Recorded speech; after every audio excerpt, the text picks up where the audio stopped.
يا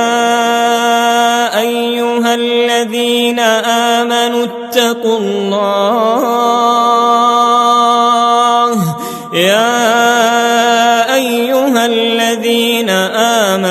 اتقوا الله وقولوا قولا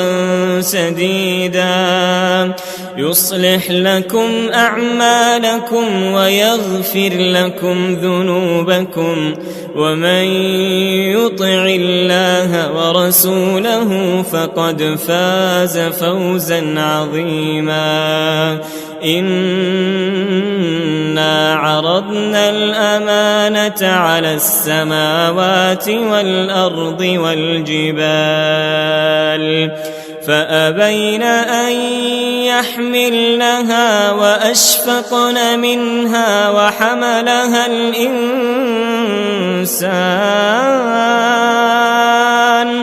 إنه كان ظلوما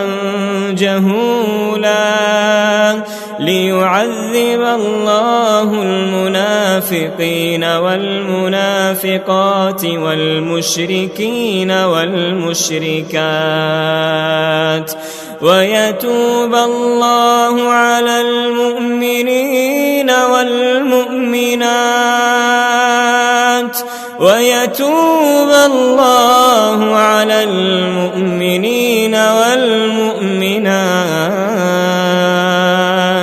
وكان الله غفورا رحيما.